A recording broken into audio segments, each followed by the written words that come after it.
Hello everyone. In this video, we're going to be going through long-term construction contracts at the advanced topics. So far I've recorded 2 videos for this specific topic, like not this packet, but the overall topic of long-term construction contracts or revenue recognition, okay? Basically what you need to do is that you need to watch these in a specific order for this to make sense, because what we're going to do is in this packet, we're going to use a lot of the information we learned in the last videos for this video, because what we're going to do is that we're going to focus in on 2 specific scenarios, and all the facts, almost every single fact is exactly the same as the problems we did in this basics videos. Okay, there's 2 basics videos. There's one where I kind of go over just what the conceptual part is, and then the completed contract, the percentage of completion method, excuse me. And then there's a second video where I do the completed contract method, okay? You need to watch both those videos first, because what we're going to do in these videos is that a lot of the journal entries we're going to kind of not skip over, but we're just going to go through them very quickly because we've already gone through them. They're literally the same journal entries with the same numbers in most cases.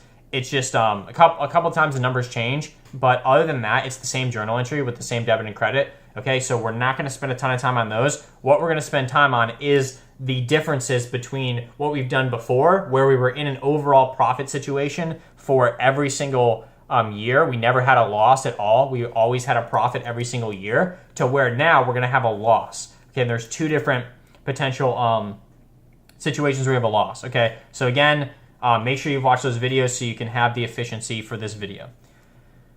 So we have the first one is losses in the current period, but an overall profitable contract, meaning that just for like 2016 there's a loss, but the overall contract is still profitable. So what we do here is that we recognize a loss for the current period as the difference between the revenue recognized and the cost incurred, right? So meaning the revenue recognized this period, the cost incurred this period, right? If using the percentage of completion method, you adjust the prior recognized gross profit in the current period as a change in estimate, okay? And then if using the completed contract method, you basically don't need to recognize any adjustment to gross profit, because none of the profit is recognized till the end of the contract. So basically, percentage of completion, we do have to make a journal entry for gross profit and revenue, versus completed contract, we still don't make an entry for revenue or completed revenue or gross profit, as we remember from the previous video, under the loss in the current period. However, once we go to overall loss on a contract, meaning the overall contract is unprofitable, then we recognize the overall loss on the contract as the difference between the total contract price and the total cost that we're going to expect to incur. Okay, we must recognize a loss as soon as possible. As soon as the customer estimates it will have an overall loss, under both the percentage of completion and the completed contract method, the company must recognize a loss in the period it estimates it will have an overall loss. Okay, so again, under both methods now, completed contract and percentage of completion, we need to recognize a loss, and we have an overall loss. When we have a loss in the current period, we're only worried about the percentage of completion recognizing a loss. We don't need to worry about the completed contract one, but if we have an overall loss, both methods record the loss, okay? And we're going to see the actual computations of this in just a minute. So let's just go ahead and jump into the problems. And again, these are the exact same problems as before, just a few numbers are changed, okay? So let's just grab really quickly our problem from the first video. Let's try to get as much of that as we can. Okay, perfect. Looks like we have most of it. Okay, again, if you read these 2 problems, they're literally the same problem. The only thing that changes is this number right here is 6 million instead of 5 million, okay? Everything else in the problem is exactly the same. Okay, so again, we're doing, but now it's a loss in the current period. So it's going to be a loss in 2017. Okay, spoiler alert, but it's going to be a loss in 2017 because the costs go up. Okay. So let's see. So we're using percentage of completion, loss in the current period, kit problem. Okay, so XYZ is in the construction business, specializing in constructing apartments. Okay, again, on January 2nd of 2016, they are going to make this 10-story apartment building for $10 million as the contract price. They think they're going to incur $8 million on the contract in costs. Then we have all this information. The building was completed on December 31, 2018. Now it says prepare all the entries for 2016, 2017, 2018 using percentage of completion method. Okay. So again, a lot of these entries we're just going to breeze through because, again, it's literally the same thing as the previous problem, okay? Everything for 2016 we're not going to spend much time with, because if you look at these journal entries, they're literally the exact same thing. I'm just laying these all out because for completeness purposes, realistically, a lot of times when these problems are covered in the book or in the slides and stuff like that, the professors, they don't show all these journal entries. They just show the things that change. But I just want to make sure that everything is shown here so that way you guys can see everything that's going on, even if we have just a slight change in the facts. So anyways, again, the KIP would be debited for $2 million, materials, cash payables credited for $2 million, accounts receivable, the billings is 1.5, the cash collected is 900,000. And again, we're not going to walk through this calculation this time because we've done it in the last video. So if you need to see this calculation, that's fine. Just make sure you've watched the prior video. Okay, now we're going to jump to 2017 where we have a little bit of a change in facts. Okay, so again, the first 3 journal entries we're not too concerned about. We'll come back to this one in 1 minute because it does change a little bit. But again, the accounts receivable, the billings on the KIP, the cash, and the accounts receivable, they're all the same.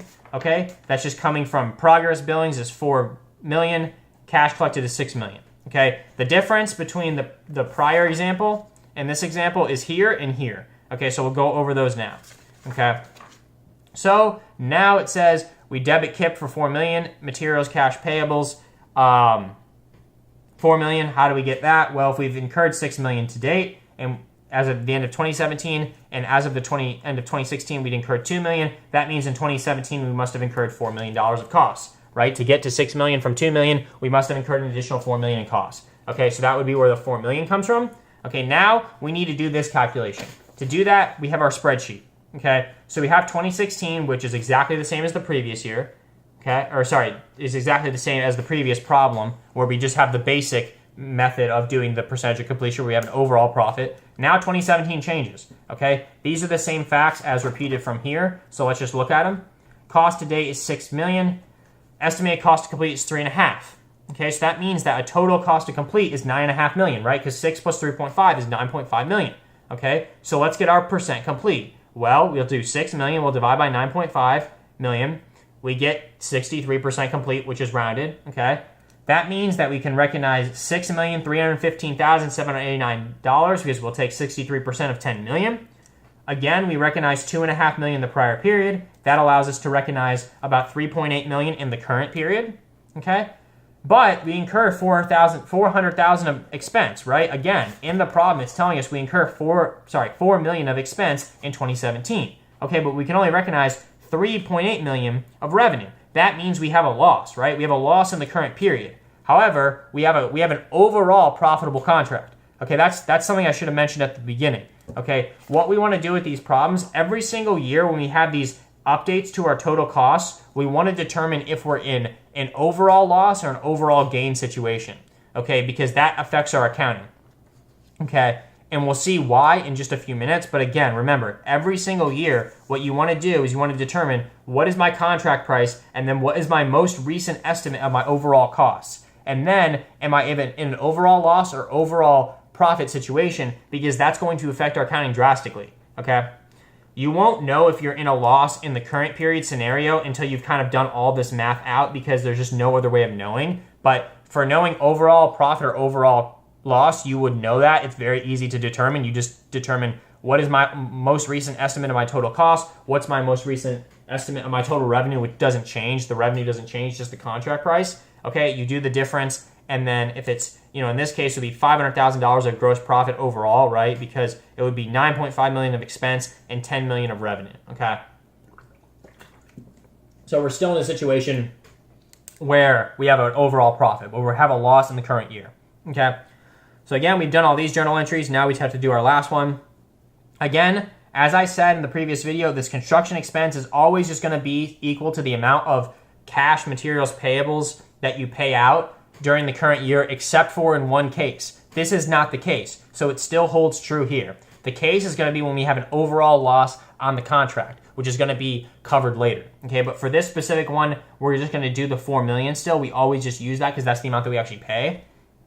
Okay, then the revenue again is 3,815,789, and then we're going to actually credit KIP because this is a loss, right? So KIP is an asset account, so we're reducing the asset account by 184,211, which is it's not a gross profit, it would be a loss, right? It'd be like basically a loss in this period, okay? And again, remember, for the construction and process, for the percentage of completion method, we're always capitalizing the amount of profit or loss into the KIP account, okay, if we remember from the previous video, okay?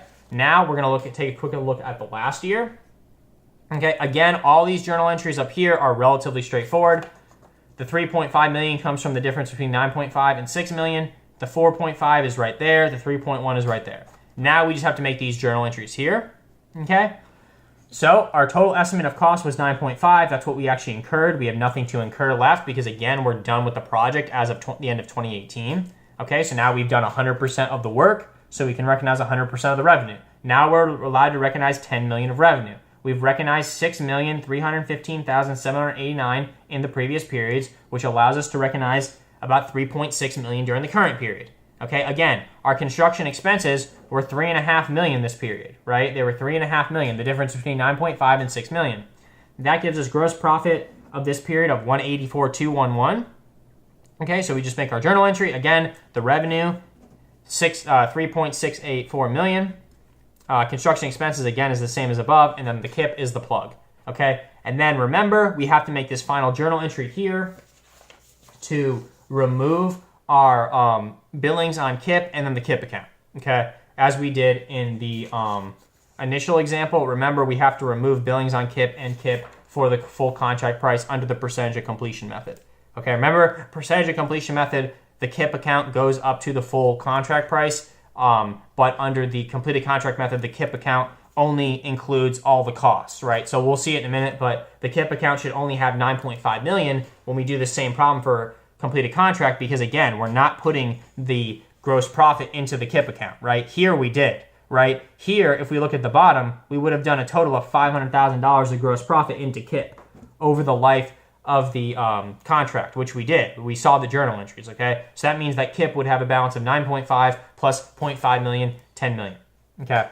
So that's the end of the first problem. Again, the main thing to realize is that during that second year, okay, we record our loss in the KIP account, we record our revenue, and the construction expenses are still the same. Everything else is basically the same, except maybe the numbers change a little bit, but the journal entries are exactly the same as our previous example where we had an overall profit, okay?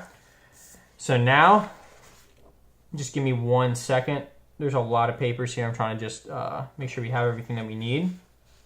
Okay, so let's find our the basic construction and process completed contract method paper so we can compare. Okay, so this is the one from the basics video. We're going to compare to the one that we have for the loss in the current period video. Okay.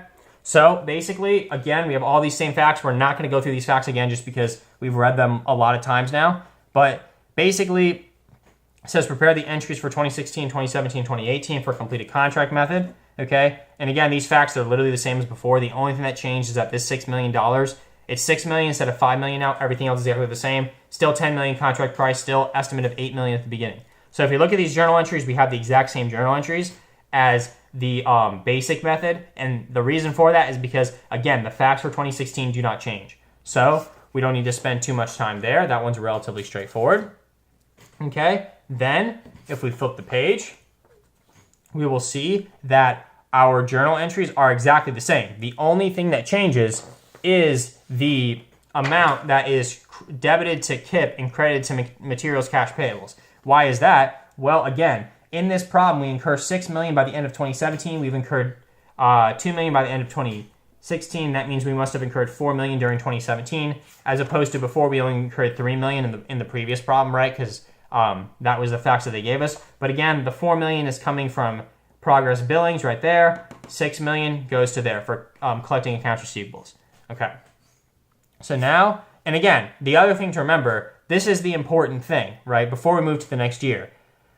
There is still no entry for basically for the revenue, right? So there's no revenue entry here, right? And the reason for that is because, again, all we have is a loss during the current year. We just saw in the calculations for percentage of completion, we had a loss during the current year. However, there's an overall profit on the contract. And when that is the case, when there's an overall profit on the contract, for completed contract, we do not care. We're still going to wait until the end to record revenue. We're not going to do anything until the very end, okay, in terms of recording revenue.